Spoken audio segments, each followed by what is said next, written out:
I used to believe that distance was safer than hope, because every time I thought my family might see me differently, I learned how small they still believed I was. My name is Brielle Carter. I am 34 years old, and the call that changed everything came from my mom. She invited me back to a family barbecue, her voice soft, polite, careful in a way that made me feel like a guest even before I arrived. I stood in my kitchen for a long time after that call ended, holding my phone, feeling the familiar pull between wanting to be seen and knowing it might never happen. I live quietly, I work quietly, and I build everything quietly. I never told my family about my real estate company. I never explained the private LLC.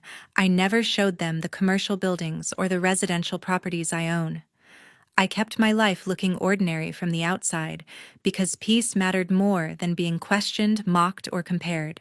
That night, I walked into the backyard. My sister looked at me, tilted her head slightly, and said it loud enough for everyone to hear. "Sitting next to you makes me sick." Everyone laughed. Plates clinked. Drinks were lifted.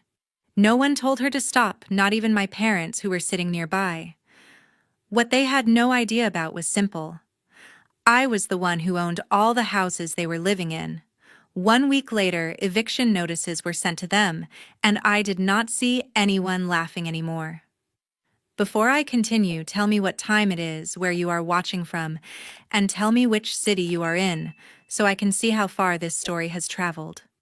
From the moment I understood what comparison meant, I also understood that my sister Jessica existed in a different place inside our home, a place where mistakes were softened, achievements were magnified, and simply being present was enough to be treated as important. When something needed to be decided, even small things, her preference quietly became the final answer long before I learned to speak up for myself. Mom never saw it as unfair. She called it keeping peace, but what it really meant was that Jessica's side was always the safer option. If disagreements appeared, Mom's voice became calm only when it defended her, and tense only when I tried to explain myself. I learned to measure the temperature of a room by the sound of Mom's footsteps, because I knew whether my voice would be allowed or quietly removed from the conversation. Dad almost never raised his voice in our home. His silence felt heavy because it carried permission, without words. When I waited for him to step in, what I received was quiet breathing, folded newspapers, and the message that being ignored was easier than being protected.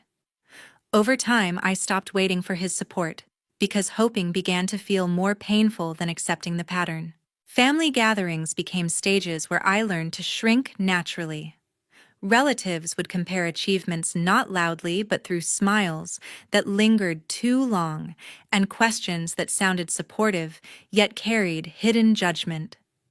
I would stand there holding my thoughts back while hearing phrases about potential directions, talents that pointed everywhere except toward me. No one called it cruelty, yet I felt it settle into my chest as something permanent. There were moments when I tried to speak about the future I wanted, when I tried to explain the quiet plans I was building in my mind.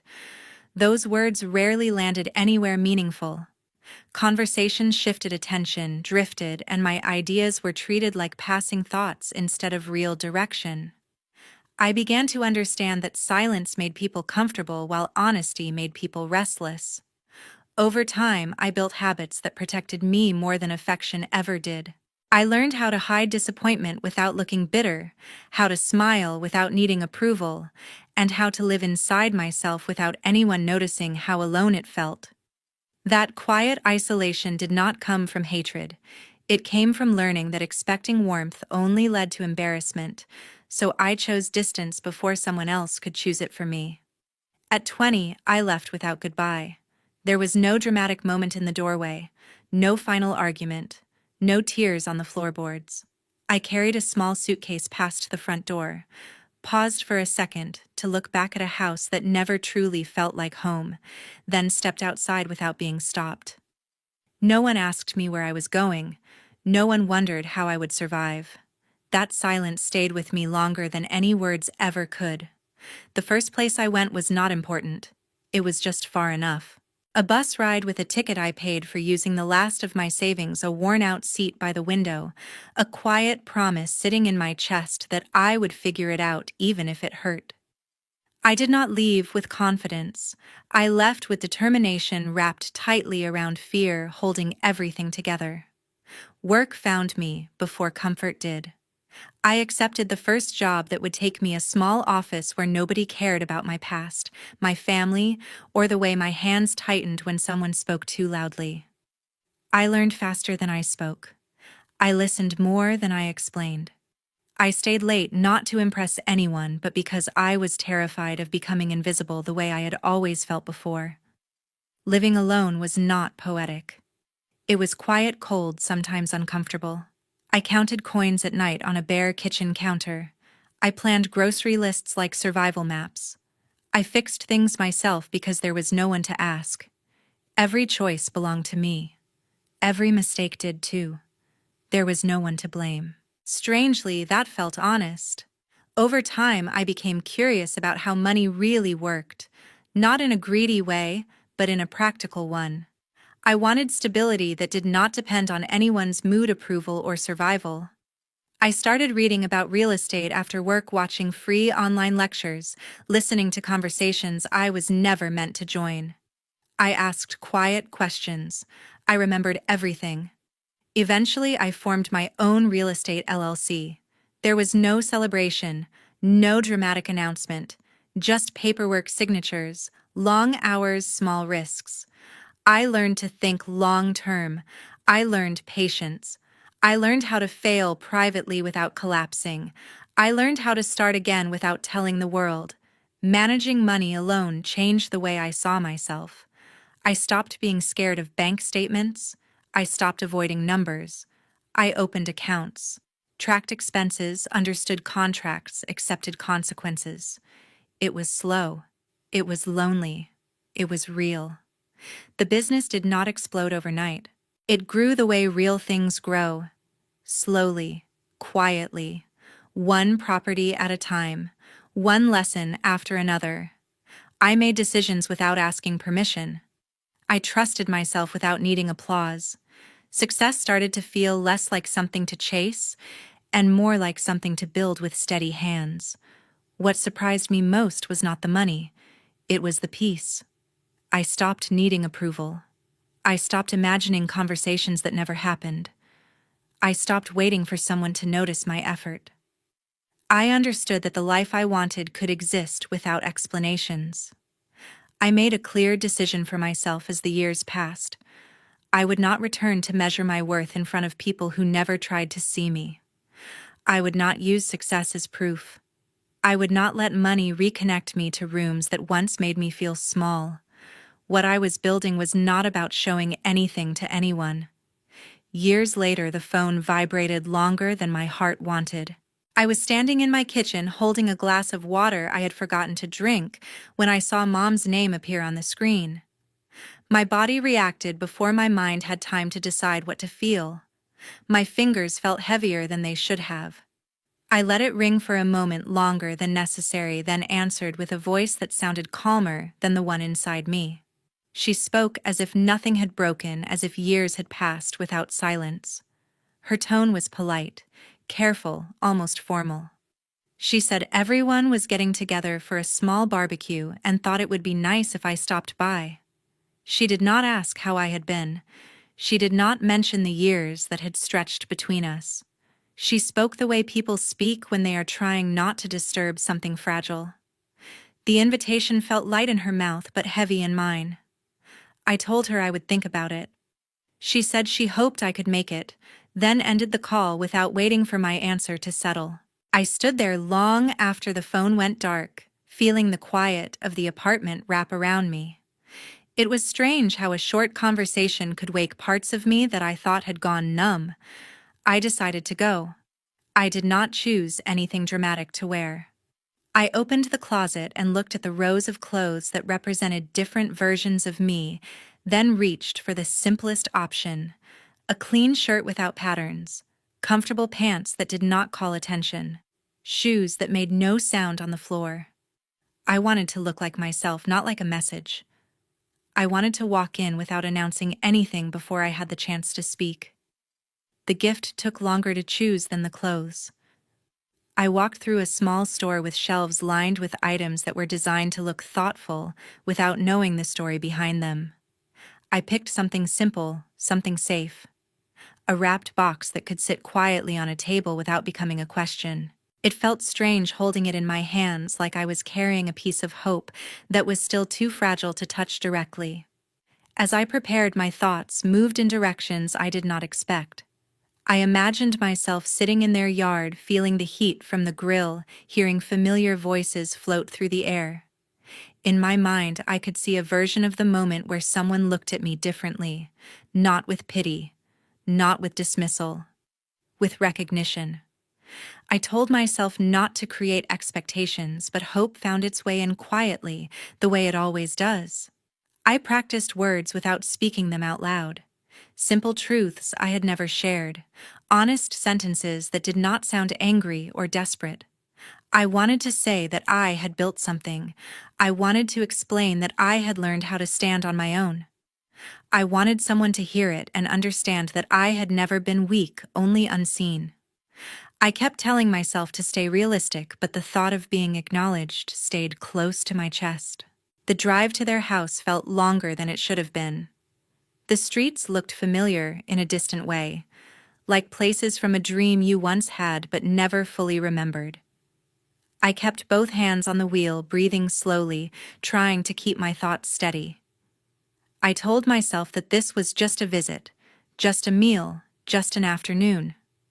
Still, my heartbeat did not listen to logic. When I pulled up, I sat in the car for a moment before getting out. I looked at my reflection in the mirror. I looked like someone who belonged somewhere even if I did not feel like it. I picked up the gift from the passenger seat, held it carefully, and stepped out. The smell reached me before the voices did. Smoke, sweet sauce, familiar food cooking over heat. Laughter drifted through the air from the yard. I walked toward the gate, slowly feeling the ground under my feet as if each step required permission I was trying to give myself. Inside, I carried more than a gift. I carried a small, careful hope that this time I might be allowed to speak without being brushed aside. I carried the wish that someone would listen to what I had become instead of only remembering what I used to be. I carried the quiet dream that maybe just once I would not have to prove that I mattered. I did not expect miracles. I did not expect apologies. I only wanted the chance to be seen. That afternoon felt heavier than my breath. I sat at a long wooden table under the open sky while the smell of grilled meat moved slowly through the yard, settling into conversations that felt too close, too sharp, too real. Laughter rose easily from every corner as if nothing fragile existed at that table. Plates moved from hand to hand, glasses collected fingerprints. Voices overlapped in a rhythm that left no space for silence. I kept my hands still in my lap, holding myself in place, like I had learned to do many times before. That was when my uncle Ronald Carter stepped forward as naturally as if the space belonged to him. After that moment, Ronald began speaking in a way that pulled attention toward him without effort. He spoke proudly about how the family had secured a large commercial building, letting every detail sit in the air as if it proved something about who they were. He talked about the structure, the scale, the size, repeating how rare it was to get something like that in such an area. Then my Aunt Patricia Moore leaned in with a smile that looked gentle but carried ambition. Patricia spoke about the future as if it were already finished. She described a restaurant that would fill the entire floor, private rooms, open dining areas, lighting that made the space feel elegant without trying too hard. She spoke about recognition, reputation, success, saying it would finally put the family where they belonged. Mom joined in immediately. Her voice softened but carried pride. She said it felt like the family was finally moving in the right direction. She said it was about time people started seeing what they were capable of. Dad added his voice with quiet approval. He said, opportunities like this did not come to just anyone. He said this kind of location separated serious families from ordinary ones. Jessica turned toward me slowly. She looked at my chair. She looked at my hands. She looked at the way I sat. Sitting next to you makes me sick. Her words did not sound like a joke. They sounded calm, deliberate, placed exactly where she wanted them to land. She leaned in a little closer and said, "You don't even look like you belong at this table." She let her eyes slide down my clothes and added, "Did you even drive here? Or did someone feel sorry enough to drop you off?" Mom gave a quiet laugh that did not stop anything. She looked at me briefly, then back at the others and said, "You know how she is. She never really figured life out, but at least she tries." Dad nodded and spoke without hesitation. He said, "Some people just don't have the drive. You can't build things without ambition." A few people smiled. A few nodded. No one defended me. They talked about the building again, pointing toward the corner as if it were proof of everything they wanted to be. Ronald described the wide windows with pride. Patricia spoke about the entrance, the way people would line up someday. Mom said the location was perfect. Dad repeated that this was the kind of step that changed bloodlines. I followed their gaze without saying anything. That was when the shape of the building aligned with memory instead of imagination. The corner matched a layout I had reviewed countless times. The wide glass matched documents I had signed in private offices where no one spoke louder than necessary. The entrance belonged to something I had already walked through in silence. The building they were celebrating did not belong to them. It belonged to me. The next morning, silence felt like power.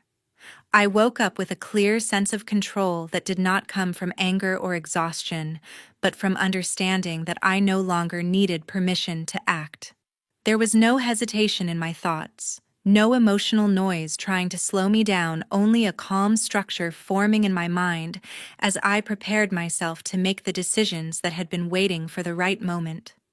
I called my attorney, Thomas Reed, without delay, a man who had guided many of my professional decisions quietly over the years, without turning them into dramatic conversations. After that first introduction, I called him simply Thomas. He answered immediately, and his tone told me he was ready to listen without needing context. I told Thomas that I wanted the lease contract terminated. There was no need to explain what had led me to this point. I did not justify myself. I did not describe emotions. I simply stated that the tenants currently occupying the property needed to be removed through proper legal procedures. My voice remained steady because I had already accepted this choice internally long before I spoke it out loud. Thomas asked me a few direct questions focused only on facts rather than feelings. I answered each one clearly, confirming that I wanted the process handled formally, documented properly, and executed without informal warnings or personal communication. He accepted the responsibility without hesitation and began outlining the steps that would follow. We discussed the legal structure of the termination. Thomas explained how the documents would be framed so that the language left no space for misunderstanding or manipulation. I approved the approach immediately. I chose language that was firm but professional, direct but not cruel. There was no interest in revenge, no desire for emotional reactions, only a need to protect what belonged to me. The drafting process began the same morning. I reviewed every document that Thomas prepared, focusing on clarity, legality, and timing. I made adjustments where necessary, tightening sentences, removing anything that sounded hesitant, approving wording that reflected authority rather than insecurity. Each page felt like a confirmation of ownership rather than an act of conflict. I instructed Thomas to send the notice through official legal channels. I made it clear that there should be no phone calls, no courtesy warnings, and no personal messages directed toward the tenants. The notice had to arrive with legal weight, carrying process rather than personality. Thomas confirmed that the delivery would be traceable, recorded, and protected by standard legal procedure. At no point did I consider calling my parents. I did not scroll through my contact list. I did not draft a message. I did not imagine what their reactions might be. That part of my life no longer required input. I understood that silence did not mean avoidance. It meant discipline. Throughout the day, I focused on work that needed my attention. I completed responsibilities that had nothing to do with family, nothing to do with emotion, nothing to do with the past. My mind felt organized and my actions followed that order naturally. I did not feel rushed. I did not feel conflicted. I felt aligned with myself. By the evening, Thomas sent confirmation. He informed me that the legal notice had been delivered, filed, and accepted through the proper channels. There were no complications. There were no delays. The process had been executed exactly as requested. I read the message once and understood that there was nothing more to add. That night, I felt no urge to explain myself to anyone. I felt no need to defend my actions. I felt no curiosity about how they would respond. I had made a decision, and it stood firmly on its own. 3 days later, they knocked with shaking hands. I did not hurry to the door because urgency no longer owned my thoughts, and fear no longer directed my movements, so I walked forward with a calm that came from certainty rather than effort, fully aware that this moment had been forming long before their hands touched the door. When I opened it, their faces told me everything words did not need to explain, because something inside them had already broken in ways that could not be hidden. Jessica stood behind them with eyes wide and unfocused, gripping her fingers together as if holding tension. There was the only way she could stay upright. The confidence that once filled her presence had vanished completely, replaced by panic that tightened her breathing and hollowed out her expressions. She did not speak at first because she already understood what had happened, and that understanding sat too heavily in her chest to escape through words. Ronald had lost his business rights. I did not need him to admit it, because the way he carried himself had changed so visibly that the truth was printed across his posture. His shoulders carried weight instead of pride, and his eyes moved away from mine in the way people avoid facing something that has already taken from them what they thought was secure. He had built his confidence on a foundation that no longer existed, and now there was nothing beneath him to stand on. Patricia had lost the future she had been preparing to build. She did not talk about her restaurant plans because she could not, and the loss had already settled into her features before she could even try to explain it. The excitement she had carried so proudly had been replaced by a quiet collapse that reached deeper than disappointment. She had seen her dream as inevitable, and now it had disappeared without warning. Mom stepped forward, and her movement alone showed how much of herself she had already lost in this process. Her hands trembled even as she tried to hold them together, and her voice carried no authority, no sharpness, no confidence.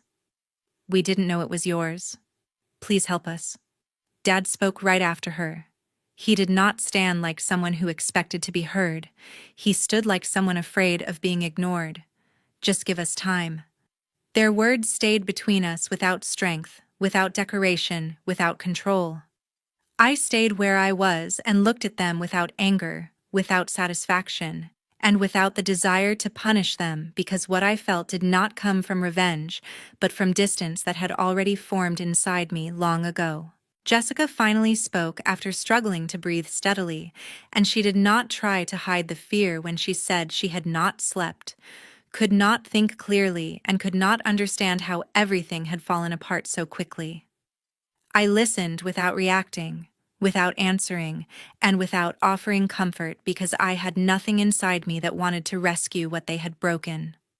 I did not invite them inside, and I did not push them away. I let the moment remain exactly as it was. They stood in front of me without masks, without control, without the protection of their old stories, while I stood in front of them without hope, without need, without weakness that could be used against me. They waited for words for mercy, for a softening that never came. I told them that everything had been handled through legal process and proper structure, and that there would be no shortcuts, no favors, no emotional decisions, because what mattered now was responsibility rather than connection. Mom lowered her head. Dad could not look at me. Jessica struggled to breathe normally. They left silently, not because I forced them, but because there was nothing left they could say. When the door closed, I did not feel relief or victory. I felt balance. Some endings do not arrive through chaos. Some arrive through understanding.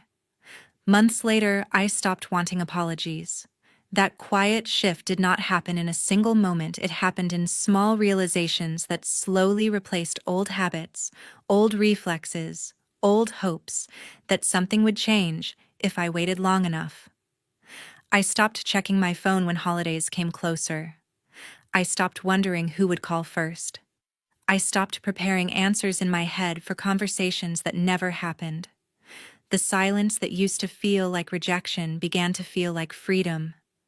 I cut off contact completely, not as revenge, not as a statement, but as a choice that protected what was left of my peace. I did not attend birthdays, dinners, or family meetings. I did not send gifts or polite messages. I let invitations stay unanswered without explaining, without defending myself, without reopening doors I had already closed. For the first time, I was not punishing anyone. I was simply choosing myself. My life stopped revolving around being seen by people who never truly looked at me. I built routines that belonged only to me. I worked when I wanted. I rested when I needed. I decorated my space the way I liked without worrying if it looked impressive. I bought things because I enjoyed them, not because I wanted anyone to notice. I chose friends who listened without comparing my worth to someone else's success. There was a strange moment one afternoon when I realized I was no longer angry. I had expected anger to stay longer, to burn brighter, to remind me of everything that had been taken from me. Instead, I felt calm. I felt detached. I felt whole in a way that did not depend on any reaction from them. I understood then that healing was not loud. Healing was quiet, steady, patient. I stopped searching for validation in places that were never built to give it. I stopped measuring myself through anyone's standards. I stopped proving that I was enough. I already knew I was. That knowledge did not come from success, money, or recognition. It came from surviving without becoming cruel. It came from walking away without turning bitter. It came from learning that I could build a life without asking permission. I no longer imagined reconciliation scenes in my head. I no longer rehearsed what I would say if they showed up at my door. I stopped carrying those imaginary conversations in my heart. The truth was simple. I did not need them to understand. I did not need them to admit anything. I did not need their regret to move forward. Closing that chapter was not dramatic. It was not loud. It was not marked by speeches or confrontations. It was marked by quiet mornings where I woke up without dread. It was marked by evenings where I slept without replaying memories. It was marked by the absence of fear when my phone rang. That was how I knew the cycle had ended. I live freely now. Not in a way that looks impressive to the outside world, but in a way that feels honest inside my chest. I make choices because they feel right. I set boundaries because they protect me. I walk forward without looking back, not because I forgot, but because I no longer belong to that pain.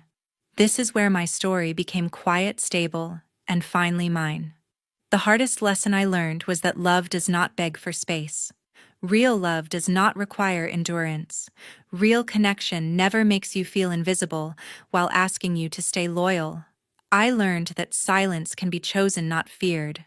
I learned that walking away does not make someone weak, it makes them honest with themselves. I learned that forgiveness does not always mean rebuilding bridges.